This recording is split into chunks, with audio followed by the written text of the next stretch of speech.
Warahmatullahi wabarakatuh.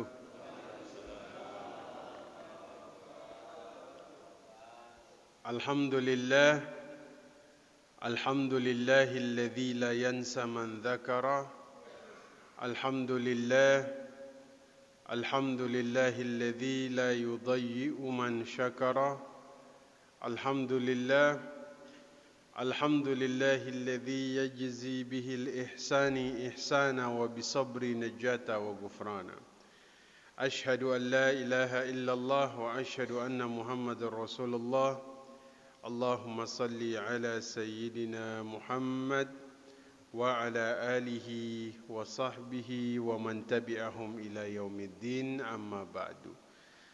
Alhamdulillah wa syukurillah, segala puji bagi Allah yang membangunkan kita dari tidur kita, yang meringankan langkah kaki kita pada hari ini, bisa hadir di masjid ini untuk salat subuh berjamaah dan kita lanjut dengan talabul ilm. Begitulah hidup.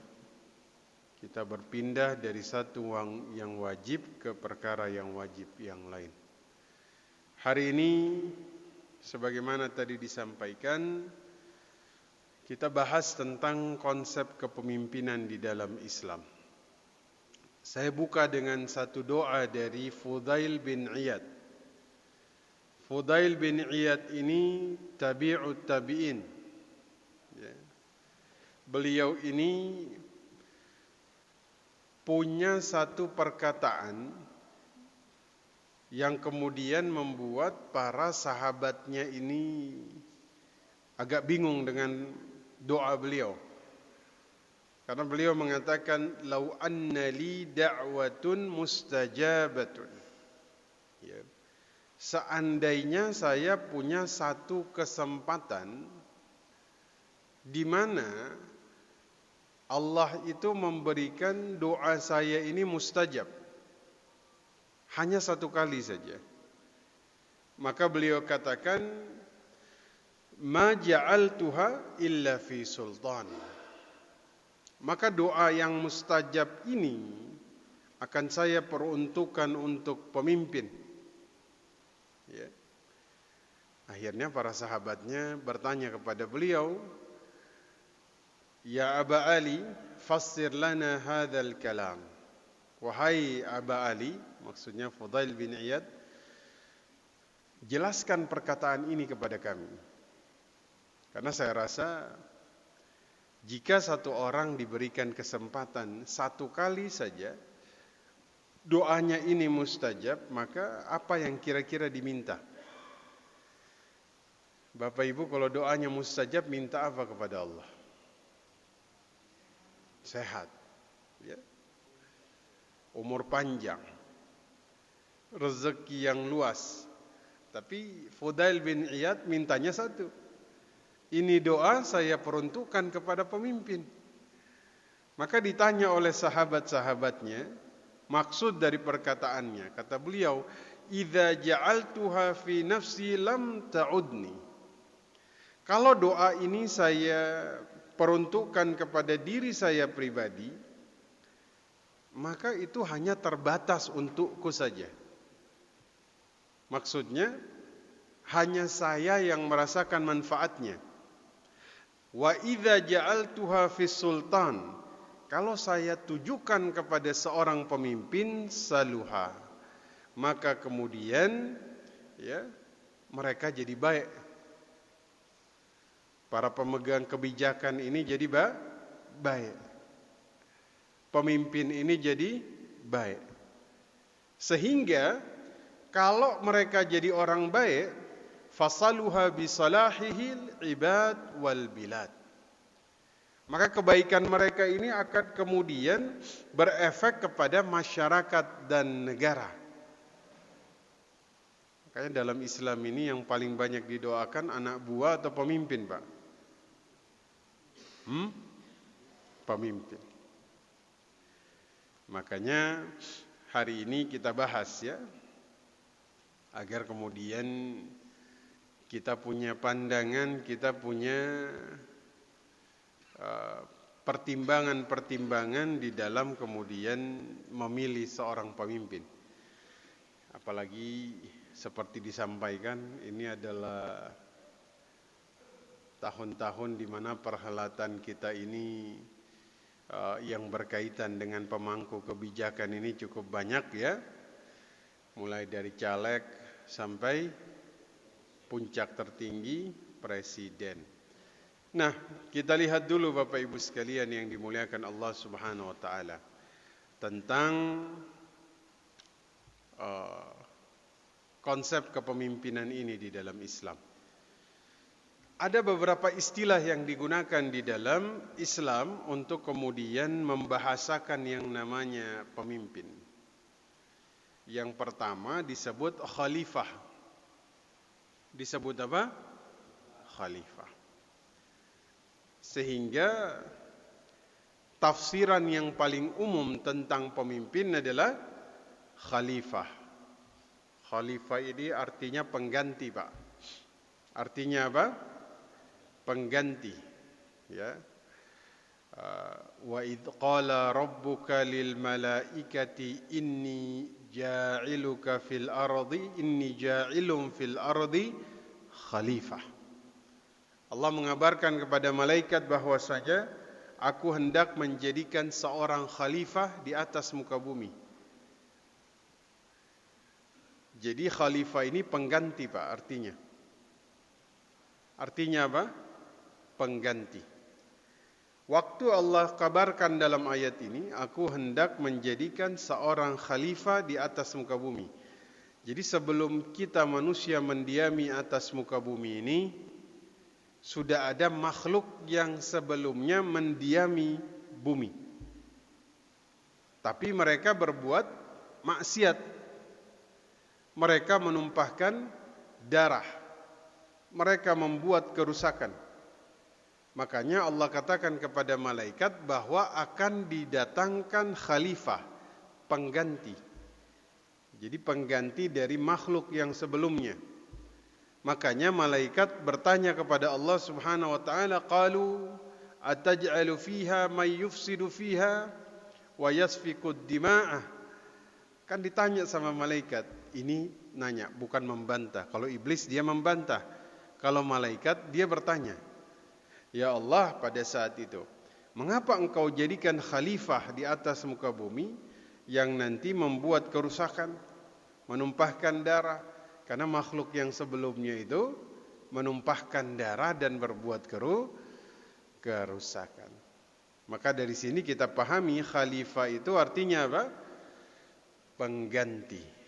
Makanya kenapa pemimpin disebut sebagai khalifah, karena dia diganti. Sifatnya itu diganti.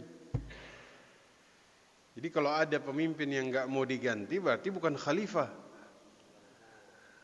Karena khalifah itu artinya pengganti. Ketua RT enggak mau diganti. Ketua RW misalnya enggak mau diganti. Karena khalifah itu artinya pengganti. Dia akan diganti, kira-kira begitu. Ya. Nah, maka dari makna ini kita jadi oh iya berarti memang khalifah.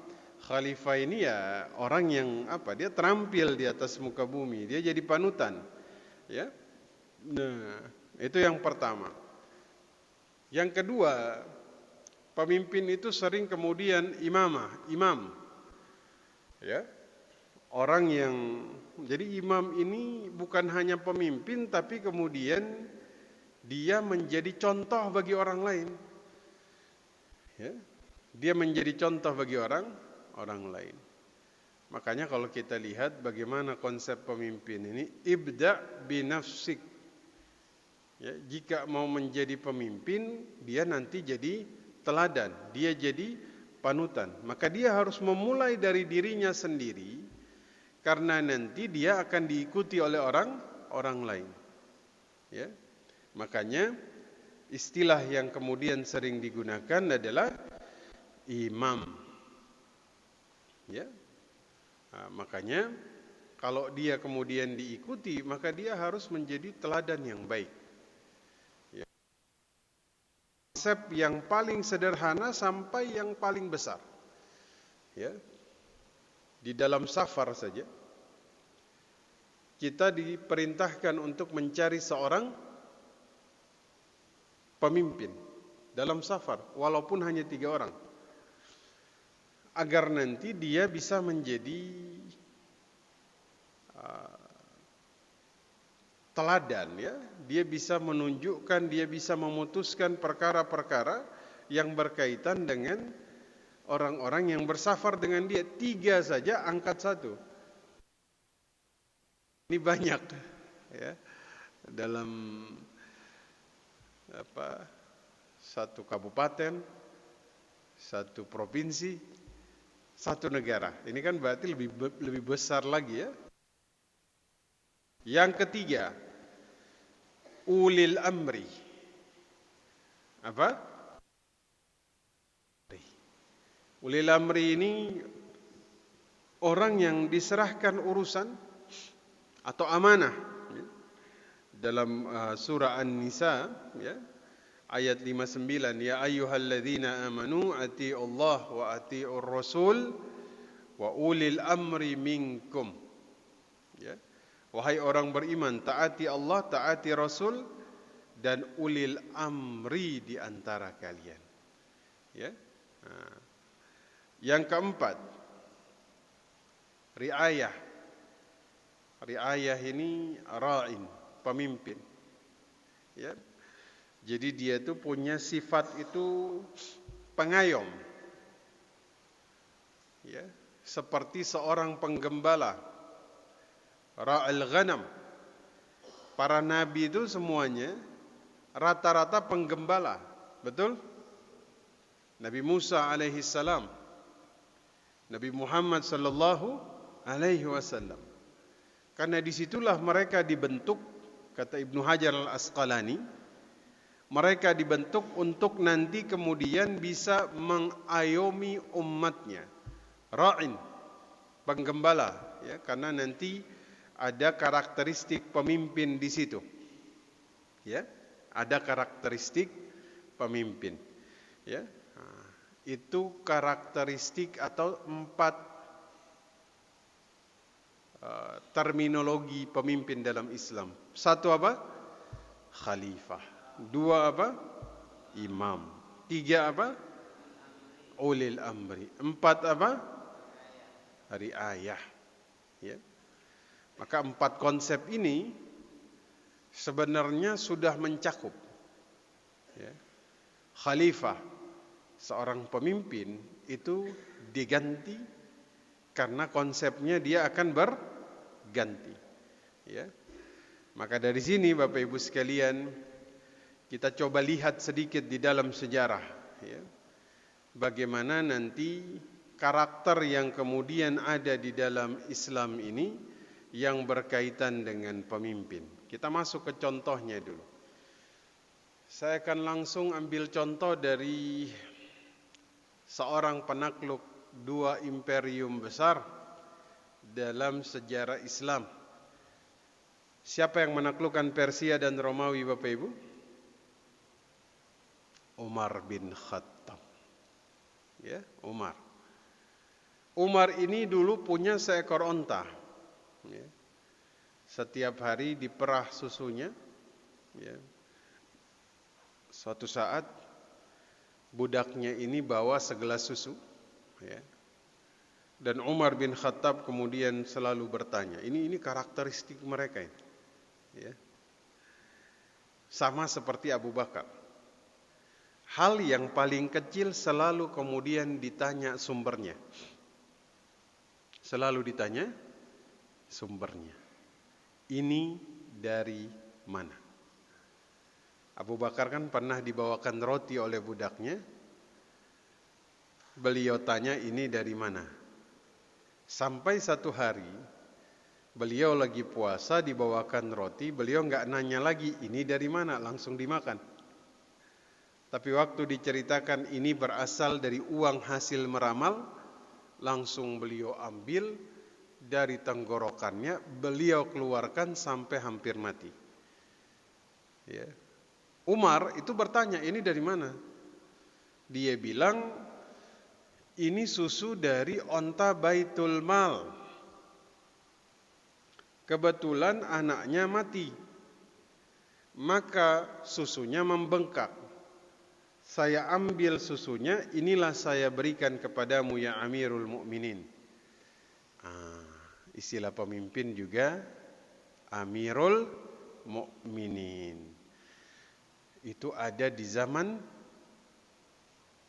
Umar bin Khattab. Ya, sebutan Amirul Mukminin itu ada di zaman Umar bin Khattab, pemimpin orang-orang beriman. Sebutan ini dinisbatkan karena Umar itu ada di antara kaum mukminin. Jadi orang-orang itu beriman semua pada saat itu, mayoritas. Makanya gelarnya Amirul Mukminin. Ya.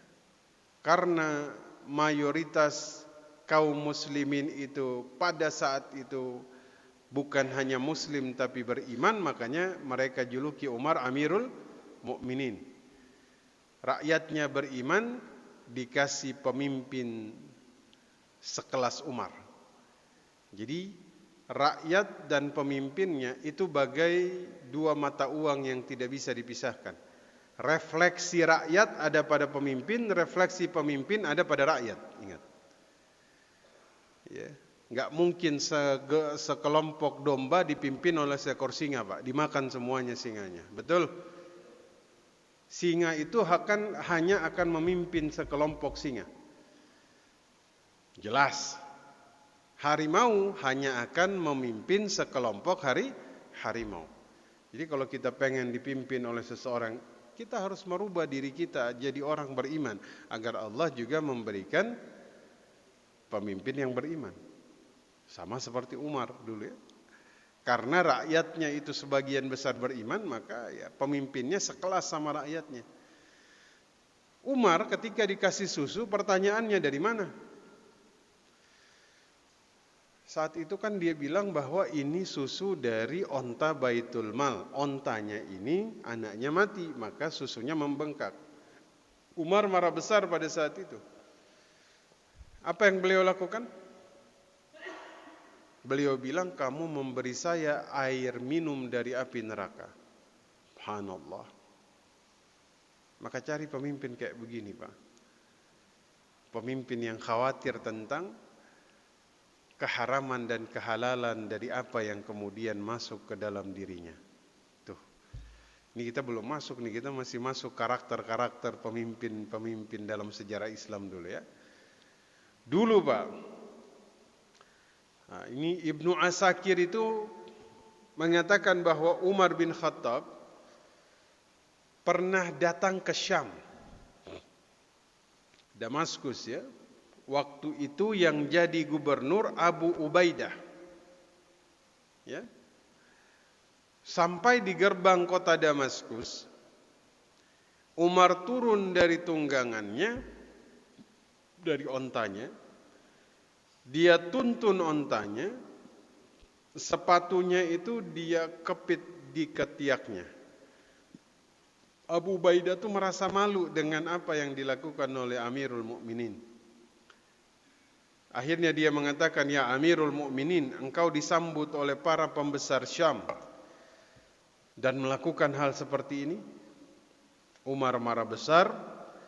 Wa ya Abu Ubaidah, engkau dulu bangsa yang hina, rendah, miskin. Allah muliakan kalian dengan Islam.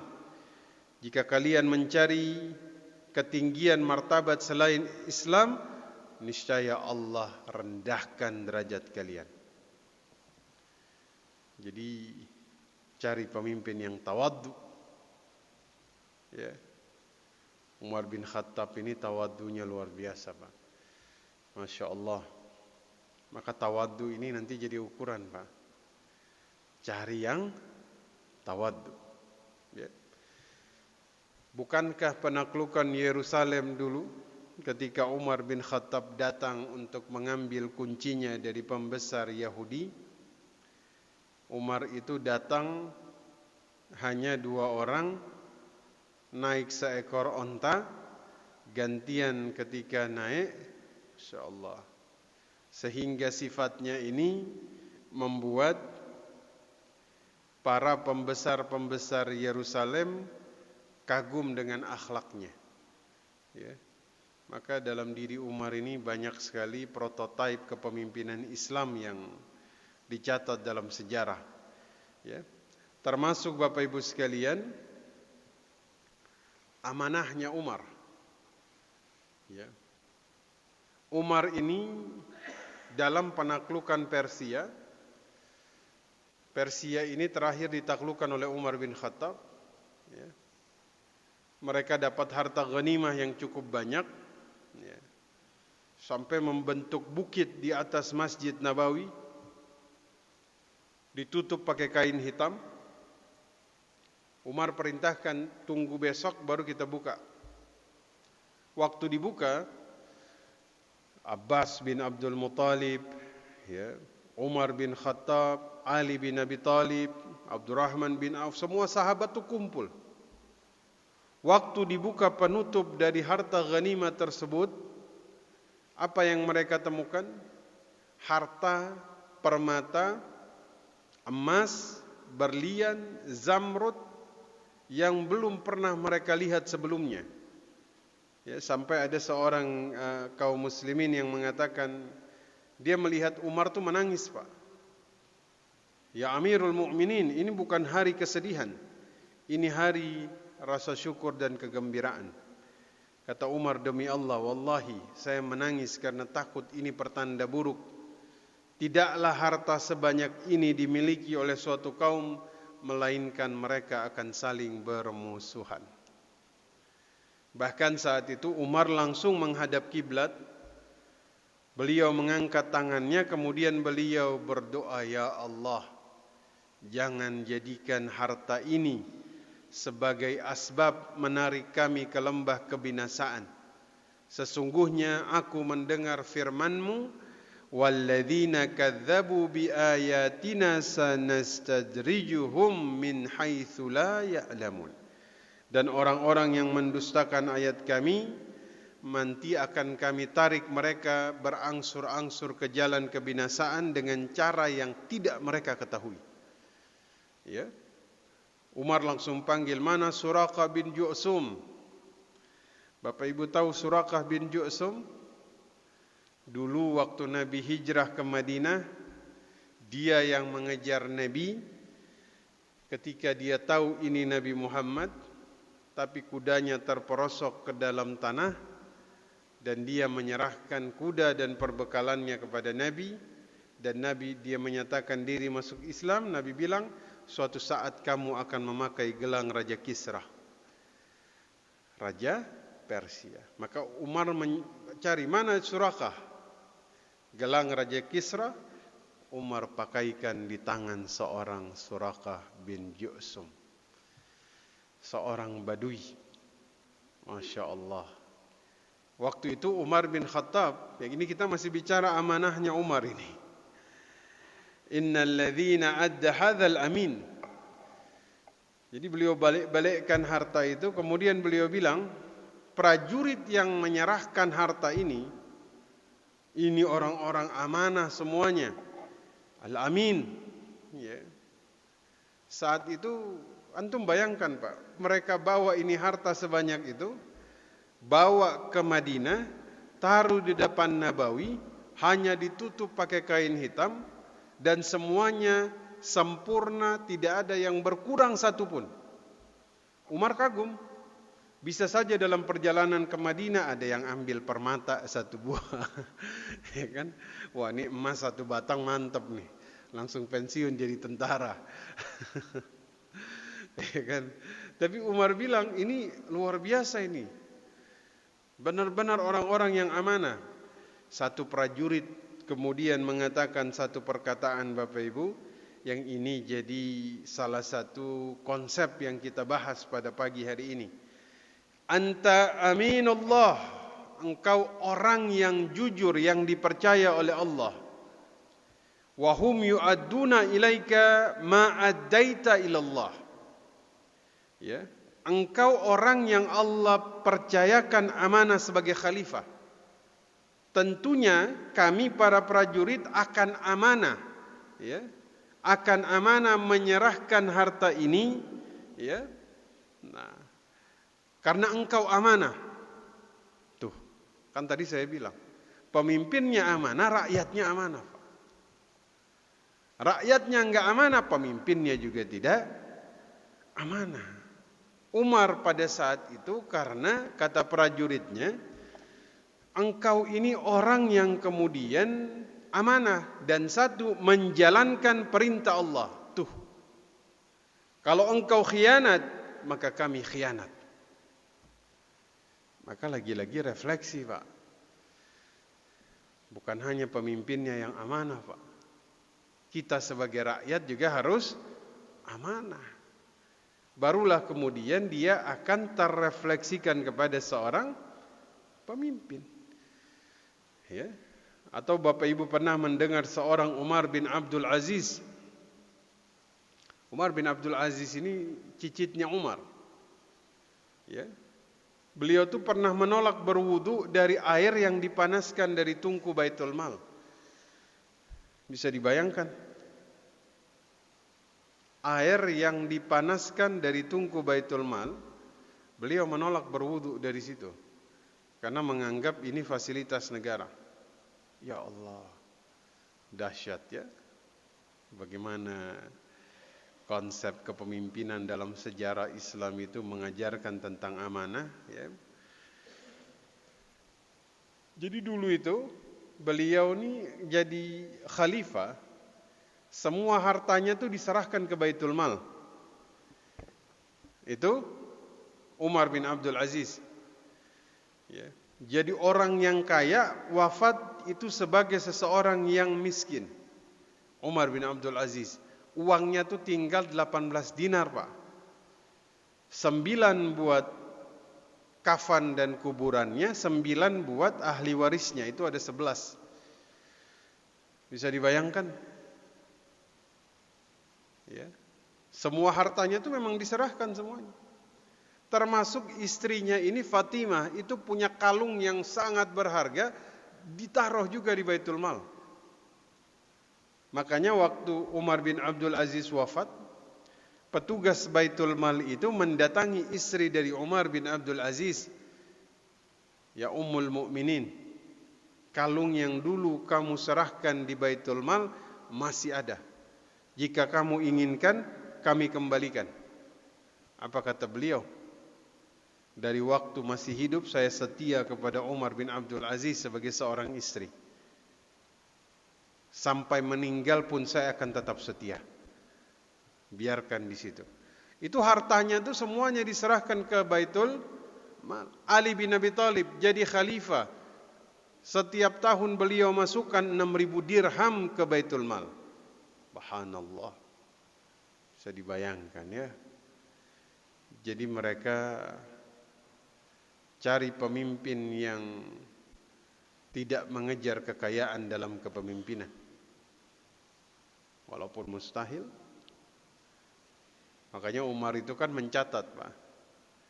Sebelum jadi pemimpin, sesudah jadi pemimpin, itu dicatat. Makanya konsep KPK itu sebenarnya sudah ada sejak zaman Umar. Umar itu mencatat, Bapak Ibu sekalian. Beliau catat penghasilan seseorang sebelum dia jadi pemimpin dan setelah dia jadi pemimpin. Ya, nanti kita akan bahas, kita lihat. Nah, ya, walaupun ya ini contoh dulu. Kita bicara contoh dulu ya. Bagaimana zaman itu konsep kepemimpinan itu begitu luar biasa. Makanya dalam Islam itu konsep pemimpin ini memang dulu awalnya pemimpin itu ya diangkat melalui musyawarah. Rasulullah ketika wafat, saat itu orang-orang Madinah dengan orang-orang Makkah bermusyawarah. Ya, di Thaqifah Bani Sa'idah di Madinah. Ansar memberikan usulan calonnya. Ya. Muhajirin memberikan usulan calonnya. Mereka sepakat siapa yang jadi Abu Bakar. Saat itu yang jadi pertimbangan bukan nasab. Kalau nasab yang jadi pertimbangan, mungkin pamannya Rasul yang jadi pengganti. Ya. Kan masih ada Abbas bin Abdul Muthalib. Masih ada pembesar-pembesar Madinah. Enggak. Tapi yang jadi pertimbangan adalah kecakapan dan ketakwaan. Itu jadi pertimbangan utama. Dan Abu Bakar adalah orang yang kemudian diangkat. Ya.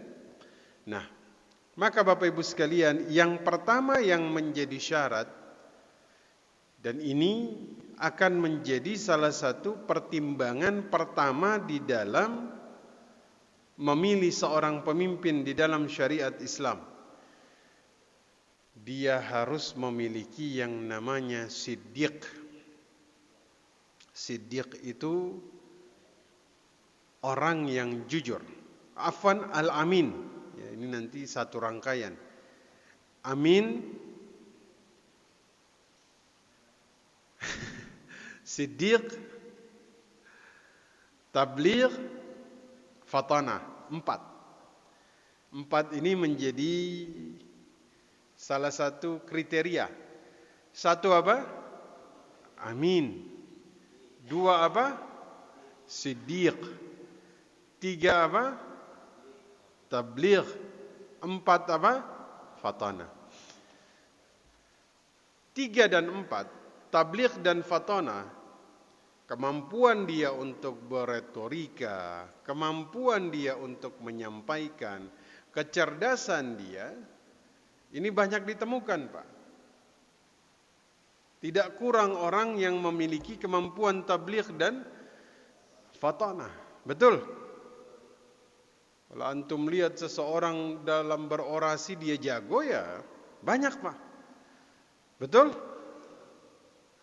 Orang cerdas banyak. Tapi yang agak sulit ditemukan yang 1 dan 2. Tabligh apa? Siddiq dan amanah. Ini makanya kenapa kemudian Islam mensyaratkan pertama dan kedua ketika dikatakan al-amin, orang yang jujur. Ya.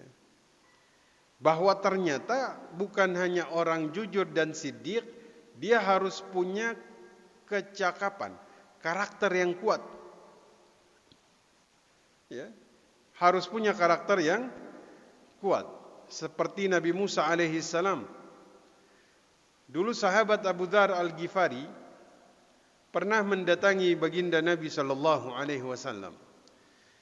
Dia minta agar dia diangkat menjadi seorang gubernur.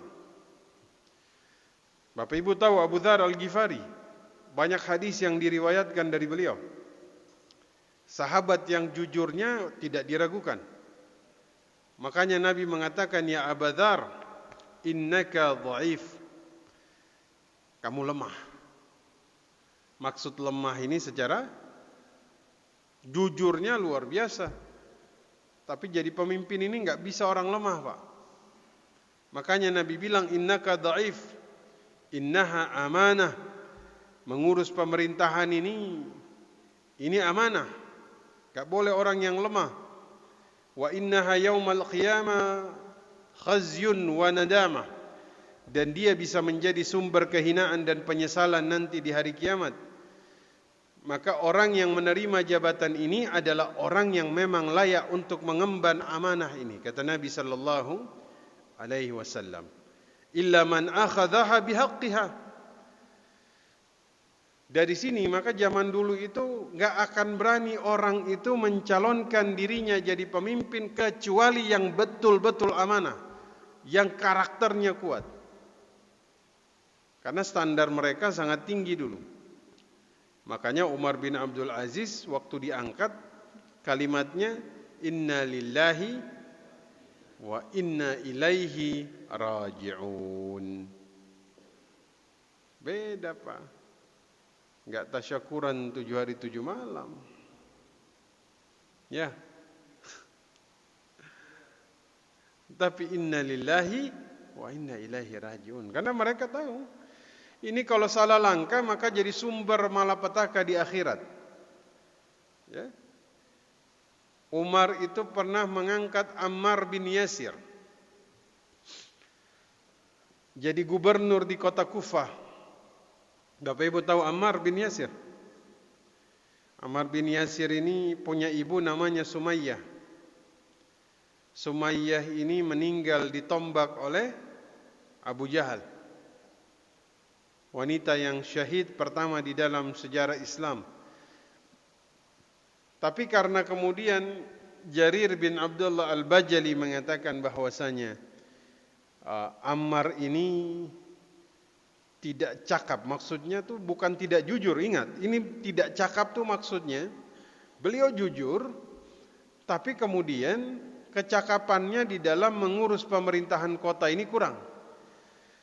Ya.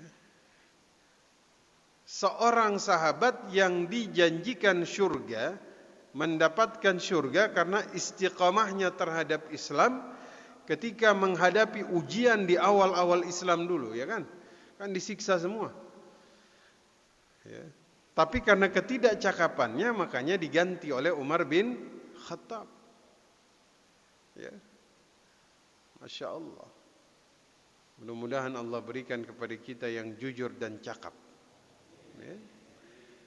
Luar biasa. Ya. Jadi satu apa? Amin. 2 Siddiq. 3 Tabligh. 4 Fatana. Tapi tidak hanya 4 hal ini, kemudian dia harus memiliki karakter yang kuat. Seperti Nabi Musa alaihissalam, tidak hanya pintar tapi kuat secara karakter. Makanya diangkat. Ya. Kemudian apalagi? Zuhud. Nah, ini dia. Zuhud. Zuhud ini ada dalam satu kitab, Pak. Namanya Az-Zuhud. Dikatakan oleh Ibnu Mubarak, ya, di dalam kitabnya Az-Zuhud, Umar ini ngetes pegawai-pegawainya ini dalam kezuhudannya dengan cara apa? Beliau ini ngambil 400 dinar. Ya. Kira kurang lebih 1,7 kilogram emas, ya. Berapa itu 1,7 kilogram emas? Sekilo. Hampir 2 kilo ini, Pak. Berapa kira-kira itu? Rupiahnya, Pak. 2M ya? Baik. Tapi ingat, ini 2M 1000 tahun lalu ini. Yang berarti nilainya lebih besar ya. Umar bilang kepada pegawainya, kasih ini kepada Abu Ubaidah. Nanti kamu diam sebentar, kamu lihat apa yang dia gunakan dengan 400 dinar ini. Ya. Akhirnya dibawalah kepada Abu Ubaidah, dikasih, tapi kemudian perintah Umar diam di situ, lihat apa yang dia gunakan dengan 400 dinar. Ya. Ternyata dia lihat Abu Ubaidah ini bagi-bagi ini 400 dinar. Ini buat si fulan, ini buat si fulan, habis. Habis itu Umar suruh lagi melakukan hal yang sama. Yang kedua ini kepada Muadz bin Jabal. Muadz. Waktu itu budaknya bawa 400 dinar, pegawainya Umar kasih kepada Muadz bin Jabal, ini dari Amirul Mukminin. Habis itu dia ngumpet, dia lihat. Ternyata sama, dibagi-bagiin juga oleh Muadz. Tapi waktu tinggal dua dinar, istrinya Muadz ini bilang, tahanlah yang 2 ini buat kita. Akhirnya dia sisakan 2 dinar. Ini kalau istri antum gimana, Pak?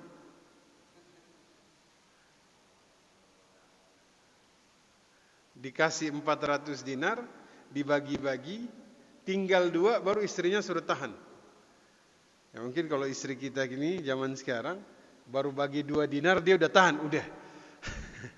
Sisakan 398 buat kita. Tapi istrinya Mu'adz bin Jabal justru dia suruh tahan ketika 2 dinar, tinggal 2 dinar.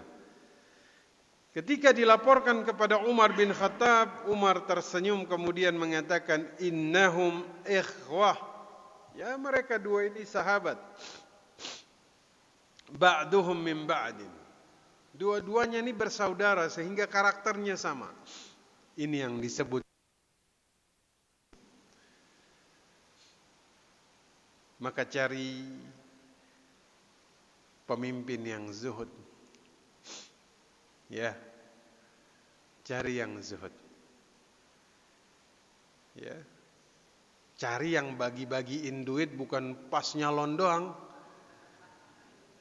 Saat dia udah jadi bagi-bagi. Ya. Mau caleg, mau siapa. Ya kan? Jangan yang bagi-bagiin pada saatnya nyalek. Cari yang sampai dia berakhir dia bagi-bagi terus. Seperti Mu'adz bin Jabal dan Abu Ubaidah al-Jarrah. Mudah-mudahan ya. Amin ya rabbal alamin. Ya. Sudah berapa Bapak Ibu? Wah, ini standarnya berat-berat semua ini.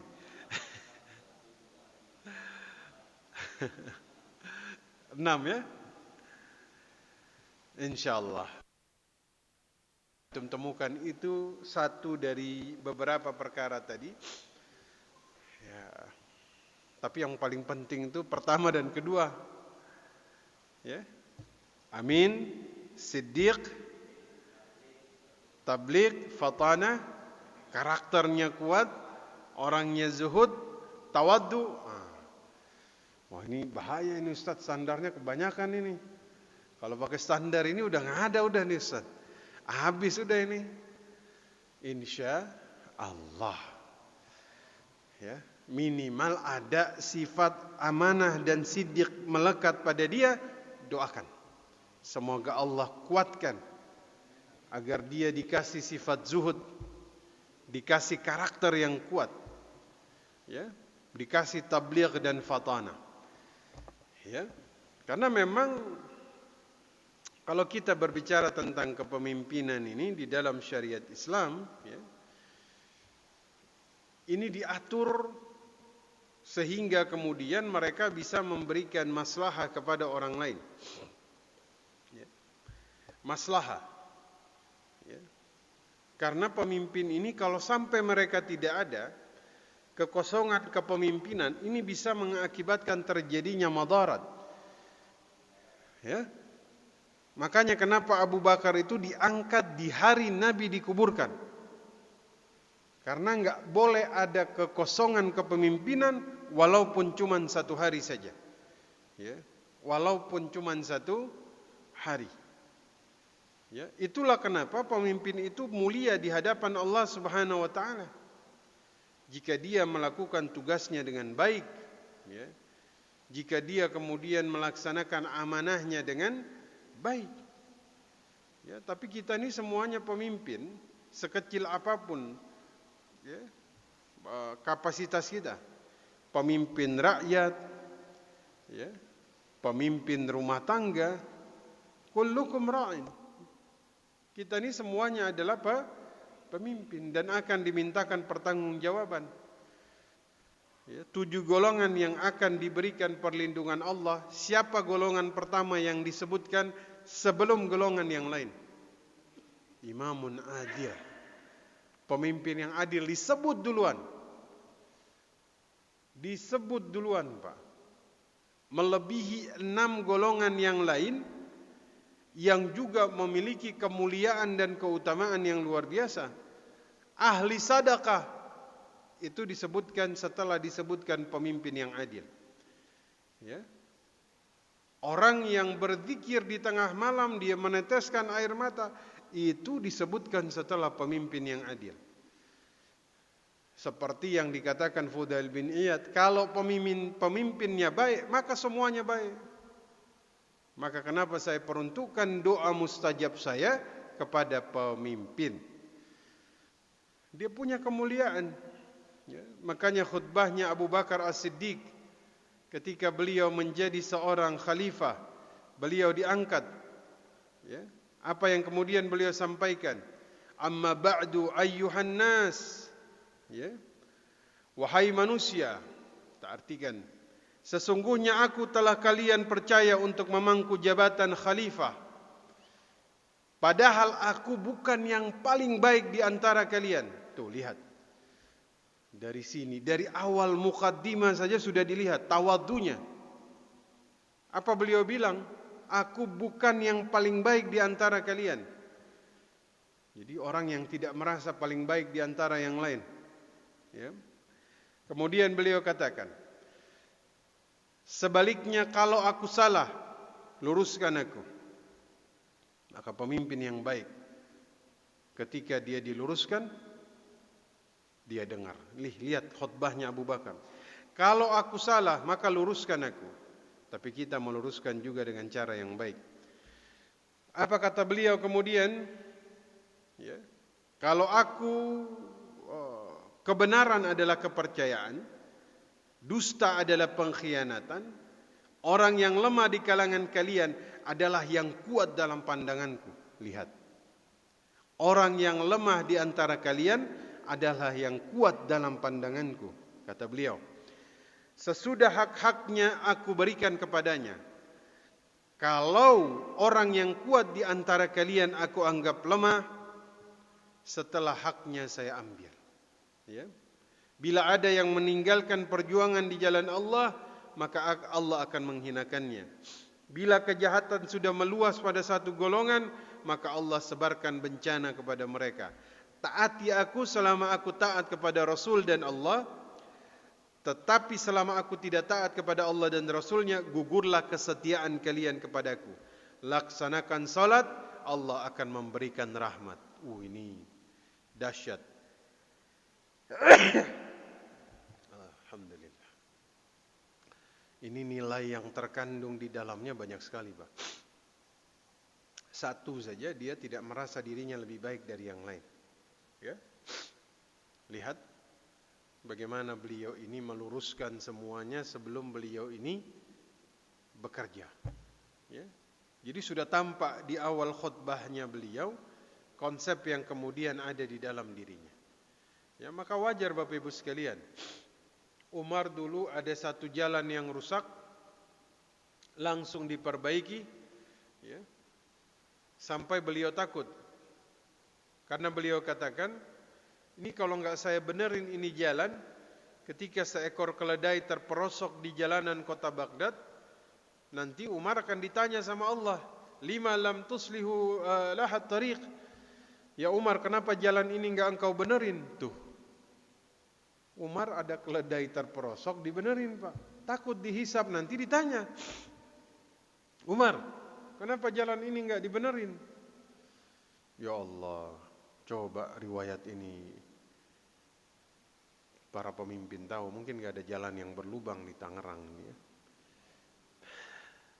Kan Umar menyampaikan begini, di Indonesia semuanya bakalan takut karena dia takut diminta pertanggungjawaban oleh Allah Subhanahu. Mudah-mudahan Allah berikan kekuatan kepada pemimpin kita ya, di Tangerang ya, di tataran provinsi sampai negara, Allah berikan yang terbaik ya.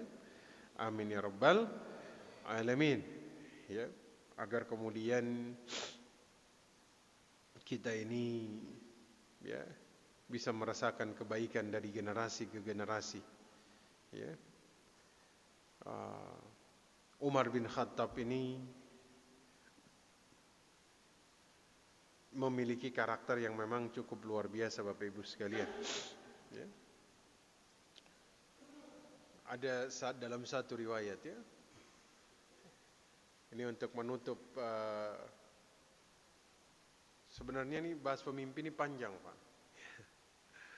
Karena biasanya dalam sejarah peradaban itu, kalau kita bahas bagaimana peralihan dari Rasul Abu Bakar, Umar, Uthman, Ali, kemudian bagaimana dia beralih ke Muawiyah, ya, kenapa yang tadinya musyawarah kok berubah menjadi dinasti, ya, apa asbabnya, kenapa Muawiyah kemudian menurunkan kepada Yazid, padahal sebelumnya tidak ada konsep yang namanya keluarga, tadinya musyawarah. Ini cukup panjang.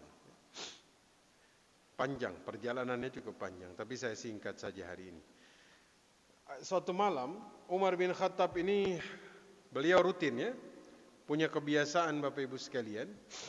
Jadi kebiasaan beliau tuh suka blusukan untuk lihat kondisi rakyat. Sampai beliau sampai di satu desa, ya. Terus beliau tuh dengar ada suara tangisan anak kecil. Berhenti, habis itu kedengaran lagi. Akhirnya beliau nyari, ini dari mana sumber suaranya? Ternyata ada seorang ibu duduk di hadapan sebuah tungku sedang memasak. Ternyata yang beliau masak adalah batu. Diaduk-aduk pancinya. Sesekali beliau kemudian menenangkan anaknya yang enggak bisa tidur karena kelaparan, ya. Uskut ya waladi, diamlah wahai anakku. Tidur dulu sebentar, nanti kamu tunggu makanan ini dia matang, kata ibunya, ya. Anak itu bisa tidur sesaat waktu dengar perkataan ibunya, ya. Habis itu kemudian enggak lama dia bangun lagi, dia nangis lagi karena dia lapar. Habis itu nih ibu menenangkan, tidur dulu sebentar lagi masak ini, tidur dulu. Sampai kemudian Umar bin Khattab ini penasaran. Setelah Umar datang, diketok pintu rumahnya, beliau salam, beliau masuk. Beliau kan menyamar, jadi nggak tahu identitas beliau ini, nggak ketahuan saat itu. Ya, waktu beliau masuk, jadi nggak pakai media, Pak ya.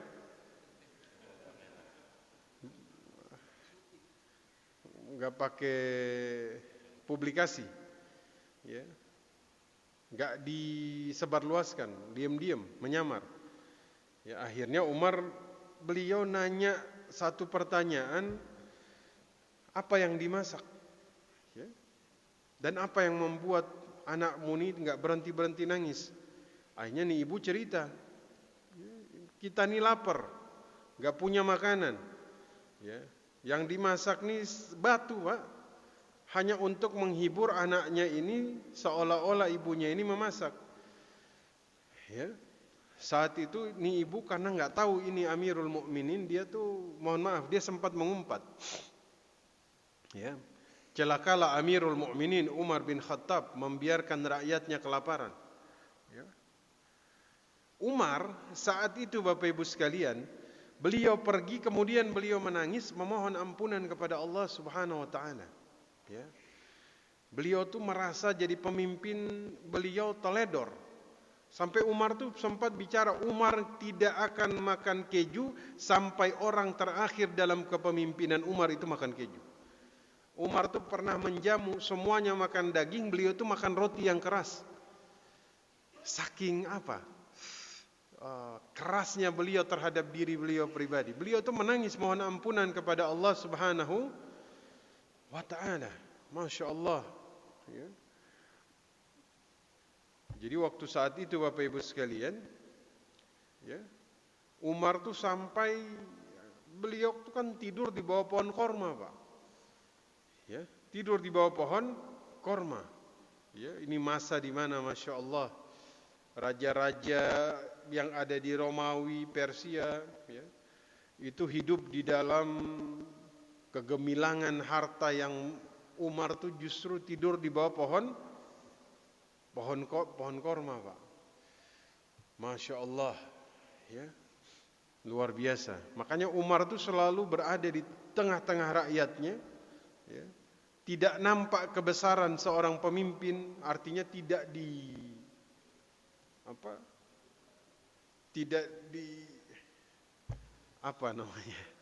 tonjolkan, ya. Tawadunya itu melebur bersama rakyatnya. Ya. Walaupun beliau seorang pemimpin. Umar tahu bahwa orang Persia ini kan rajanya mau nembus dia. Benteng di Konstantinopel itu mau nembus pagarnya, parit, buaya, tembok gede, pasukan lagi, tembok lagi, pasukan lagi, baru istana dari kaisar. Umar gak ada yang jaga, Pak. Antum datang, ada Yahudi dari Mesir, dia kecewa sama jual beli yang dilakukan dengan Amr bin As. Kata sahabat kaum muslim, antum pergi ke Madinah, ketemu sama Amirul Mukminin. Ya. Akhirnya dia ke sana, dia tanya. Dia tahunya ini, wah ini SOP-nya banyak ini. Banyak birokrasinya ini pasti. Gimana caranya ketemu Umar? Gampang. Kamu cari di sana, tidurnya di bawah pohon korma. Datang nggak percaya, ternyata benar. Dia cerita panjang lebar, Umar cuma ngambil tulang, dia garis dengan pedangnya, kasih Amr bin As. Amr bin As gemetar, Pak. Dapat kiriman tulang yang digaris dengan pedangnya Umar bin Khattab. Subhanallah. Mudah-mudahan Allah berikan kebaikan, ya. Pemimpin-pemimpin kita menjadi pelayan masyarakat yang baik, ya. Allah kasih kebaikan kepada mereka semua. Amin ya rabbal alamin. Saya kira kita tanya jawab. Tafadhal.